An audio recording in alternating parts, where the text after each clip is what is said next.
معزز و محترم حضرات سامعین کرام، سورۃ البقرہ اور اس کی آیہ مبارکہ 183 ارشاد باری تعالی ہے، یا ایھا الذین آمنوا کتب علیکم الصیام کما کتب علی الذین من قبلکم لعلکم تتقون۔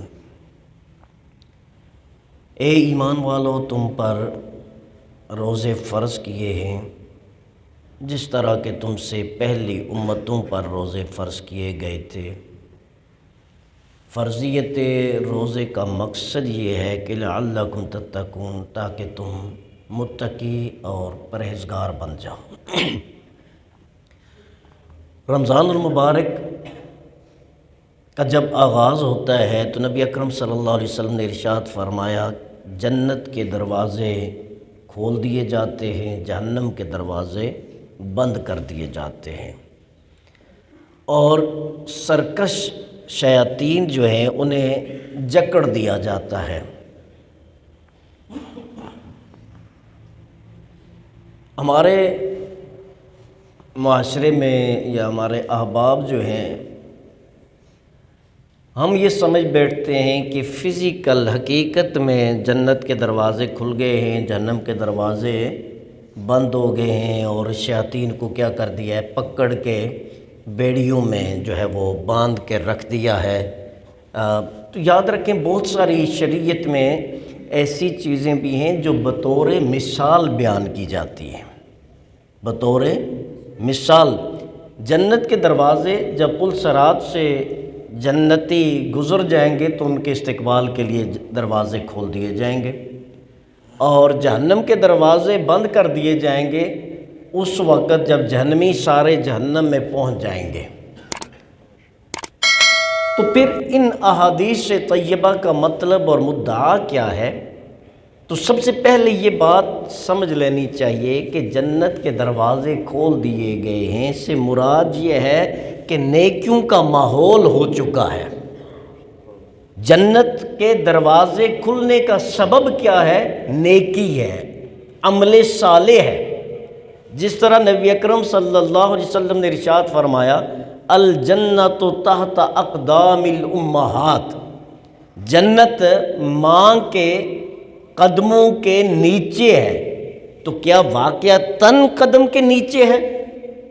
جس طرح نبی اکرم صلی اللہ علیہ وسلم نے ارشاد فرمایا کہ باپ جنت کا دروازہ ہے، تو کیا حقیقتاً باپ جنت کا دروازہ ہے؟ نہیں، باپ کی خدمت کرو گے تو جنت کا دروازہ کھلا ہوا تمہیں ملے گا، یہ سبب ہے جنت میں دخول کا۔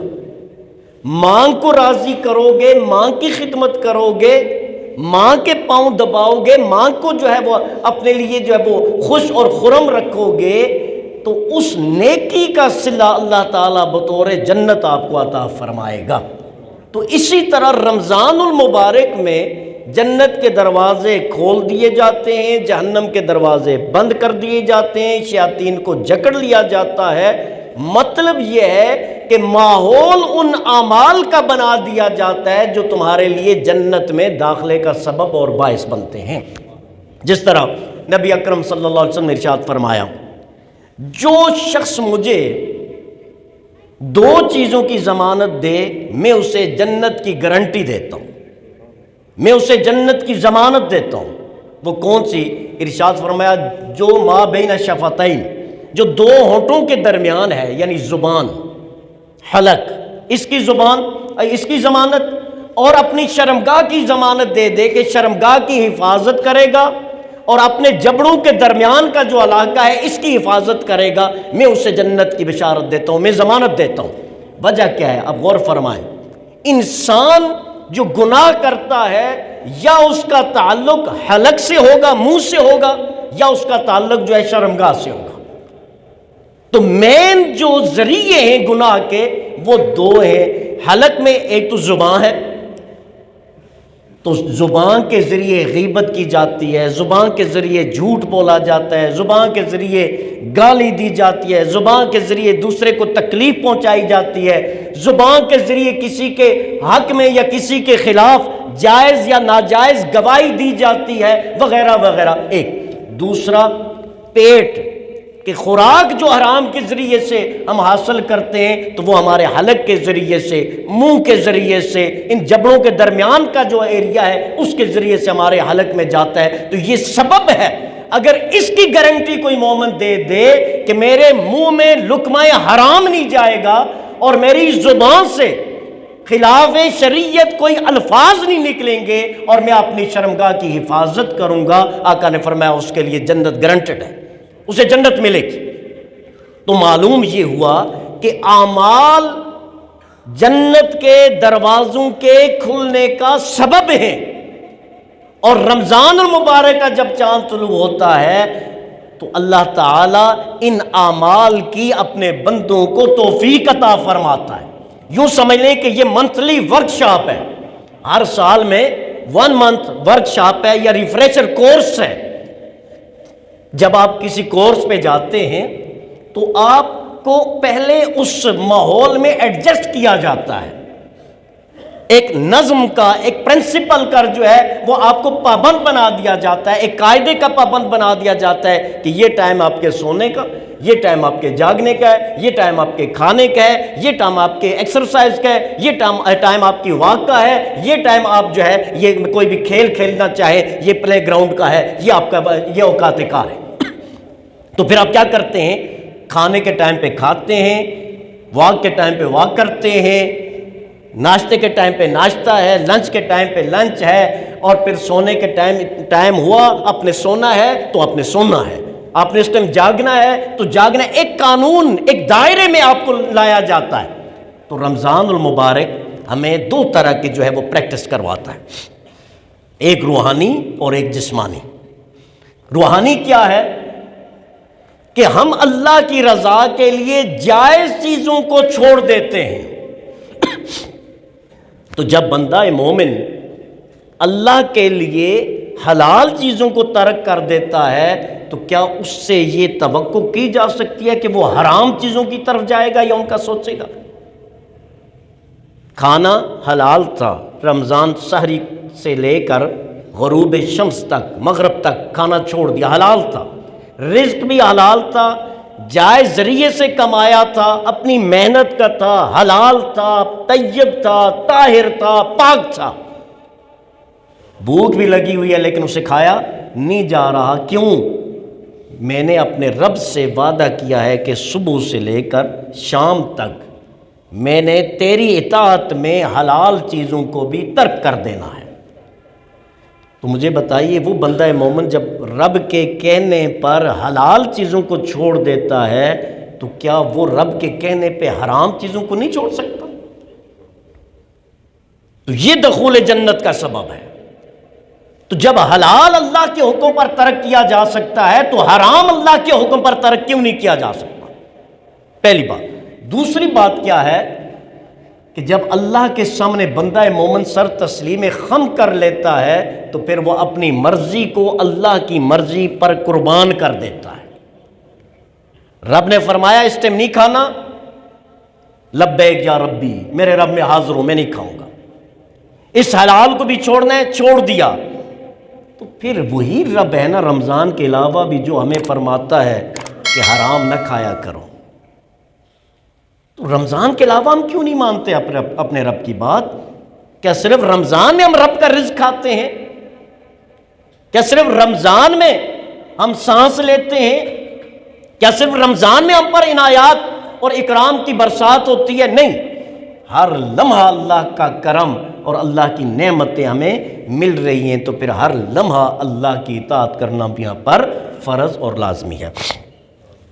میں نے عرض کیا تھا وہ حدیث مبارکہ جو صحیح ترمذی شریف کی بھی ہے، ابن خزیمہ نے بھی اسے نقل کیا ہے، وہ آدھی حدیث پچھلے جمعہ پر میں نے پڑھی تھی، آپ کی خدمت میں پیش کی تھی۔ بقیہ جو ہے وہ آج کوشش کروں گا تاکہ مکمل ہو جائے، وقت بھی مختصر سا ہے۔ نبی اکرم صلی اللہ علیہ وسلم نے ارشاد فرمایا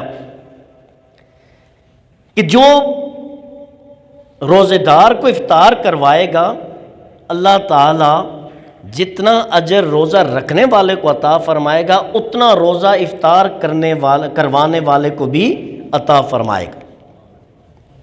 اور روزے دار کے روزے میں کوئی کمی نہیں ہوگی. یہ میں نے عرض بھی کیا تھا, یہ ذہن میں نہ رکھیں کہ فلاں نے اگر افطار کروایا, اس کے دیے ہوئے کھجور سے افطار کیا تو پتہ نہیں میرا ثواب اس کو چلا جائے گا. نہیں, یہ کوئی بندہ ثواب تقسیم نہیں کر رہا, یہ رب ثواب عطا فرما رہا ہے. رب اپنی شان کے مطابق عطا فرماتا ہے. یہ کبھی آپ نے غور فرمایا نا, اگر کسی بڑے آدمی کے ہاتھ میں رزق آ جاتا تو حالت کیا ہوتی؟ کبھی غور فرمایا؟ وہ رب ہے. وما من دابۃ فی الارض الا علی اللہ رزقها. انسان تو اشرف المخلوقات ہے. میرا رب فرماتا ہے یہ رینگنے والے پتنگے, یہ چینٹیاں, یہ کیڑے مکوڑے, میں نے ان کو رزق دینے کا بھی اپنے ذمہ کرم پہ لیا ہوا ہے کہ میں ان کو بھی رزق عطا فرماؤں گا. تو انسان تو اشرف المخلوقات ہے نا.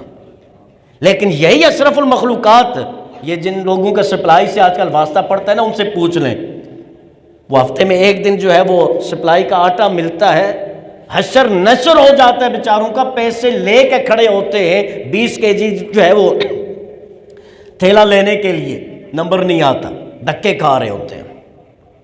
تو یہاں پیسے لے کے کوئی نہیں دیتا, اور میرا رب غیر پیسوں کے دیتا ہے. وہ صرف یہ کہتا ہے مجھ سے مانگو میں دوں گا. ادعونی استجب لکم, مانگو مجھ سے مانگتے جاؤ میں تمہیں عطا فرماتا جاؤں گا.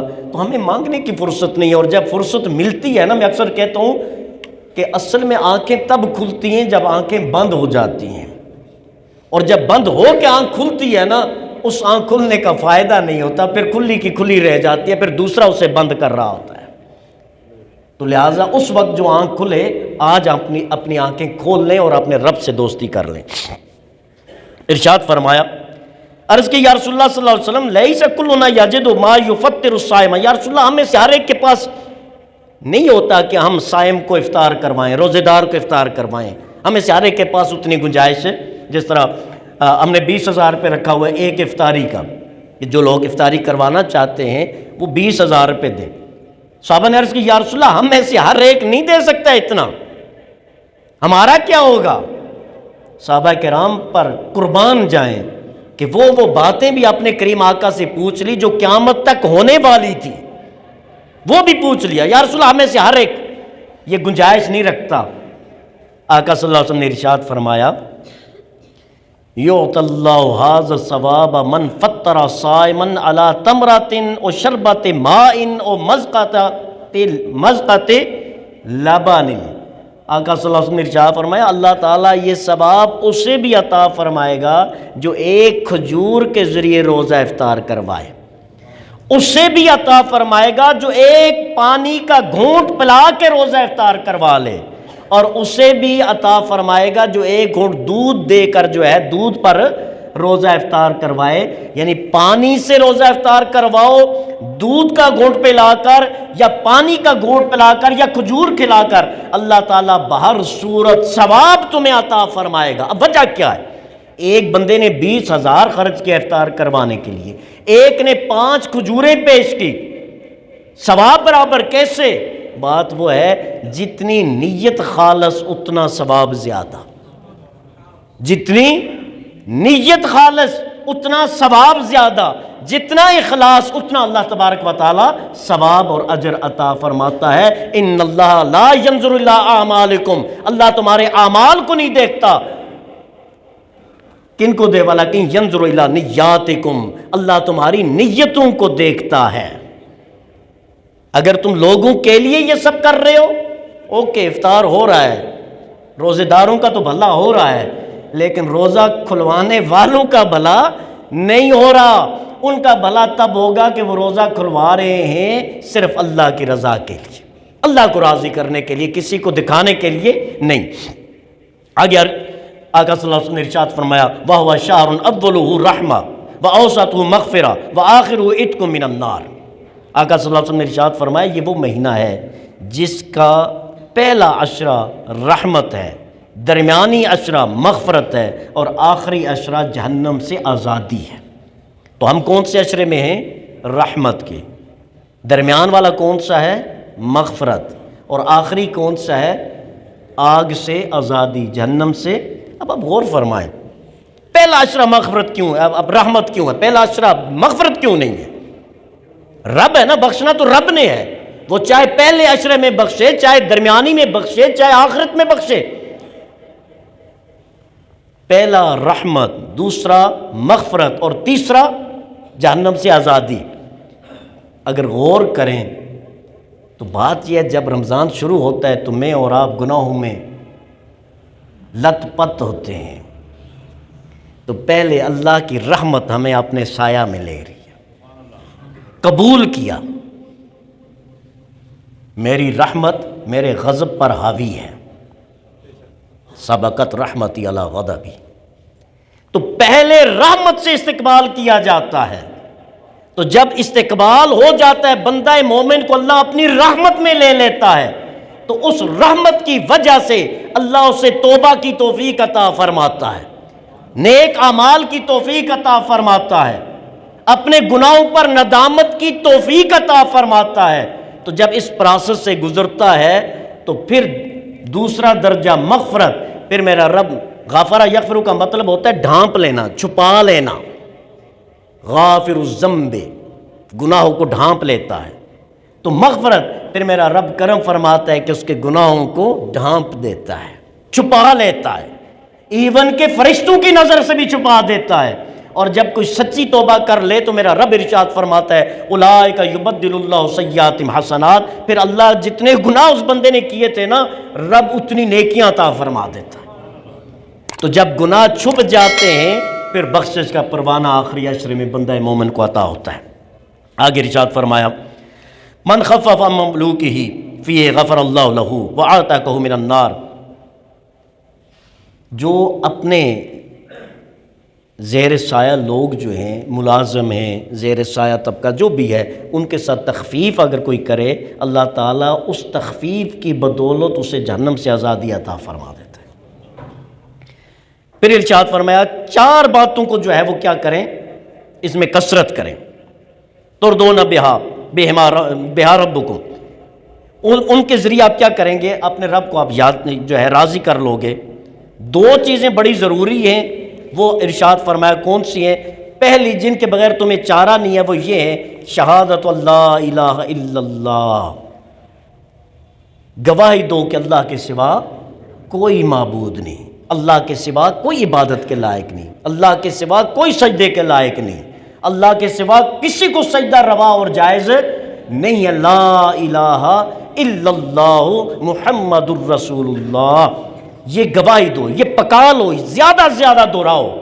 وَتَسْتَغْفِرُونَهُ، اور دوسرا کام یہ کرو کہ اللہ سے معافی مانگو، اللہ سے معافی مانگو۔